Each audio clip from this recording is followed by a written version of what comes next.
Hello and welcome to Jamie's Motion Graphics episode 42. Today we're making this.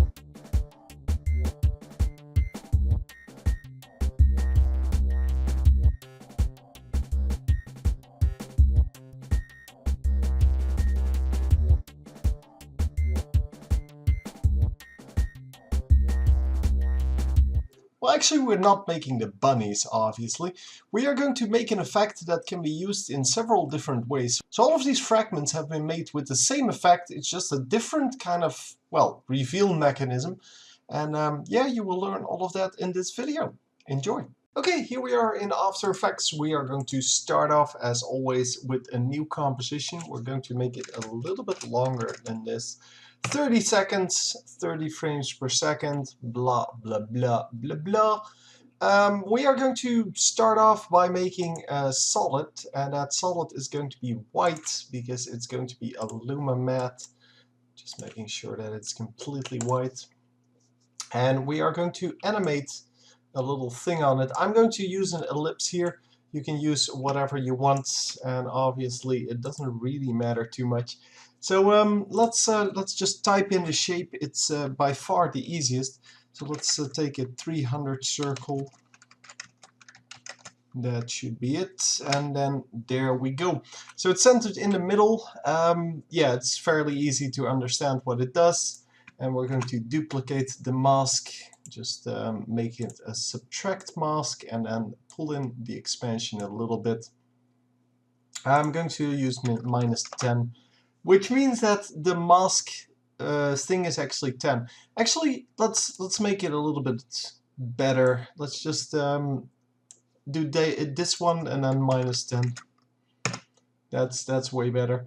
So this way it is it's made so that the mask 1 actually determines where mask 2 is going to be, which is way better, of course. And we're going to set the mask expansion from 0. Well, actually it's not going to be 0, but we're going to set it for like 2 seconds. Yeah, 2 seconds seems about right. Let's make it, yeah, the end should be about this big. The beginning should be minus, I don't know. Where are we? Right about here. So minus 150. That sounds about right, since our circle was 300. So yeah, what it does now, it does this, and it's not very exciting.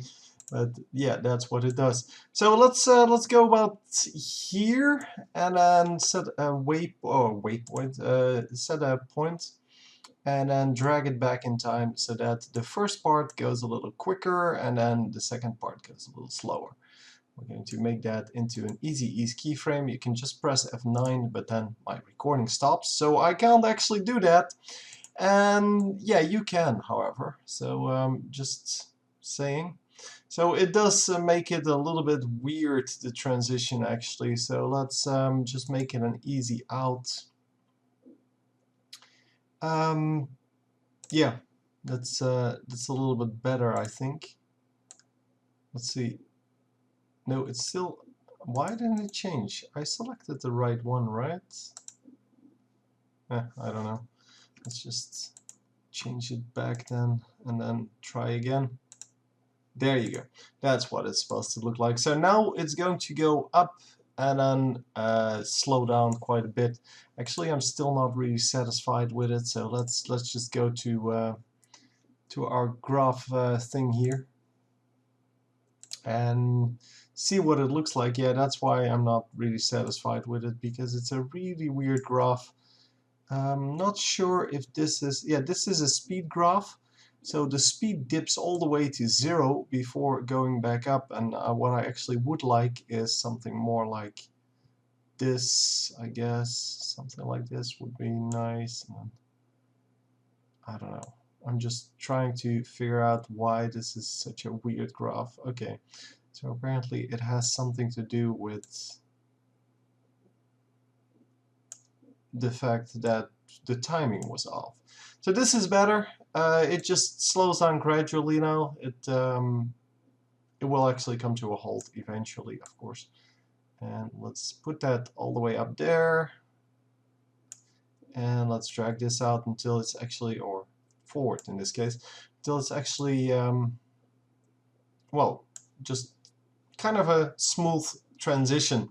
So yeah, the way this works, the graph editor is, you can see the pixels per second here. So that's the movement that it does. And I have the fast movement in the beginning, and then I want to slow it down. But if you have a jump here, like we had in the beginning, it will just go from one speed to the next speed in, well, no time. Which means you will notice that, and that's, in general, that's not what you want. I'm not saying it's never what you want, I'm just saying normally it's not what you want. Just keep it in mind. Anyhow, this seems fine, all of this. Yeah. So this is our, let's rename it, this is our ring.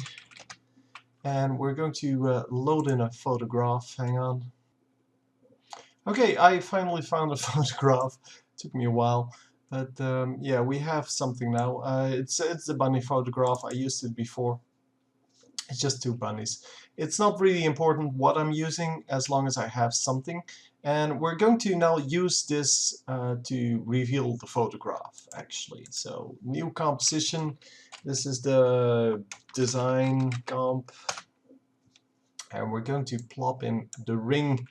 And the ring is going to have a position, so hit P, that is actually random.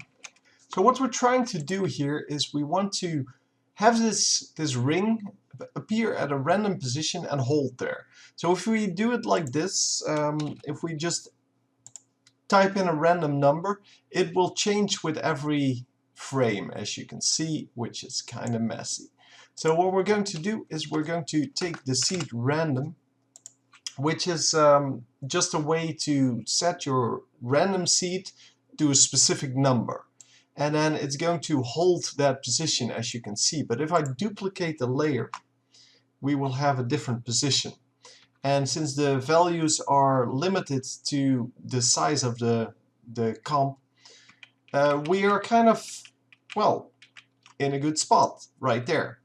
So all we need to do now is to, well, to basically duplicate this, this ring thing, and then just have enough of them so that they fill the entire screen. And then, well, once we have that, so let's make a few. I don't know how many I will need, but I think this will be quite a lot. And let's see where they actually are. Actually, let's make them a little bit bigger. So currently it's -10. Let's make it -20 so that the ring is a little bit bigger, and we also don't need as many. So yeah, we kind of need a lot more than this apparently. So let's make like a few hundred. Should become more and more interesting. So yeah, we're kind of now at like 200, 300, 340. Okay, that sounds about right. At this point, we can basically reveal the entire thing. I mean, there's really nothing that we have to do here. So we're going to just sequence these guys so that they don't come up all at the same time. Currently, you have 30 seconds of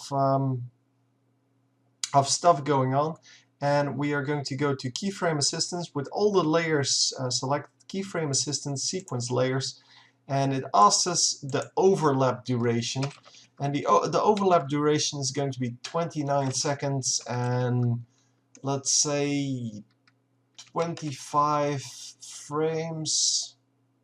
So that means 5 frames in between them. Yeah, that sounds about right. It's still going to take a long time for all of these layers to appear. Yeah, it should be fine. Let's see where they all are, because I can't actually see them. Or there, it begins at the top, and we can see that yeah, the longer we wait, the more of these layers come in. Well, let's say this is our design part. So we're now going to go to the final design. We are going to go to the new composition.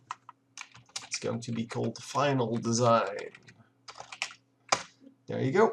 And we plop in the design itself, and we plop in the photograph, and then the photograph is going to have a Luma mat called design, and there you go. Rings to reveal the bunnies. It's cool, right? Yeah, so here it's still 30 seconds, which is a long ass time. We're going to reduce that quite a bit by making this very simple adjustment. Hang on. First of all, this is in design.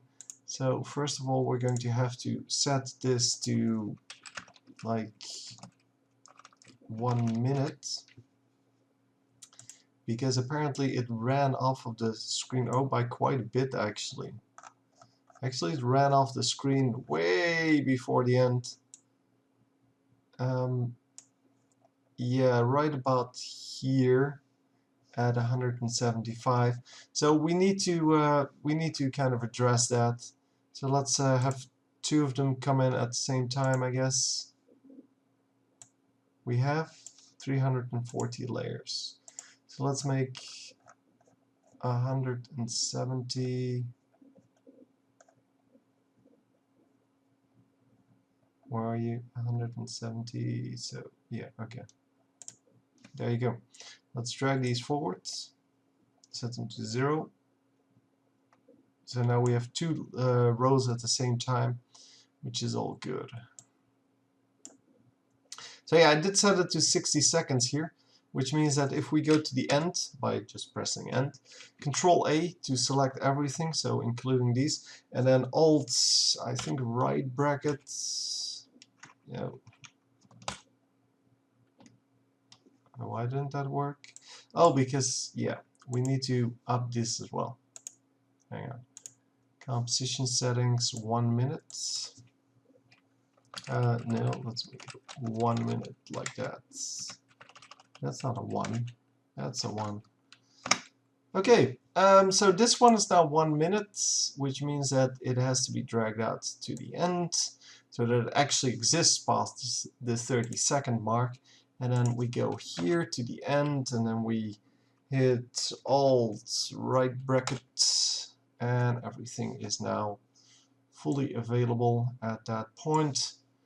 And then we go to the final design, and because we don't want to wait a minute for everything to come up, we're actually going to just hit the time stretch and set that to 50%, maybe 25%, so that it only lasts for 7 seconds. And actually, is it done here? It's pretty much done. So at this point, because we still have well, at this point it's kind of done. I don't know where the rings actually stop doing something. It's right about here. I don't know. So the rings kind of fill up most of the screen, but just to make sure that yeah, that we do have the complete photograph in the end, we're going to just put the photograph right here and just make sure that from that point onwards we see the entire photograph.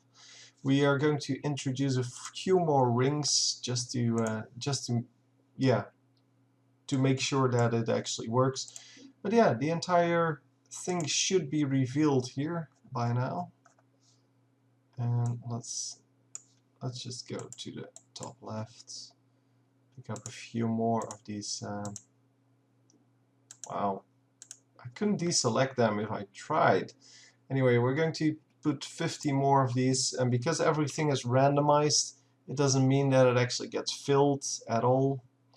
It actually means very little at the moment. Actually didn't get filled at all.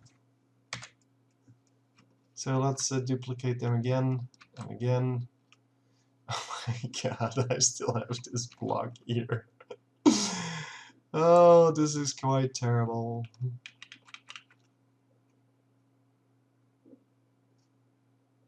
I don't know, it seems that we can try again.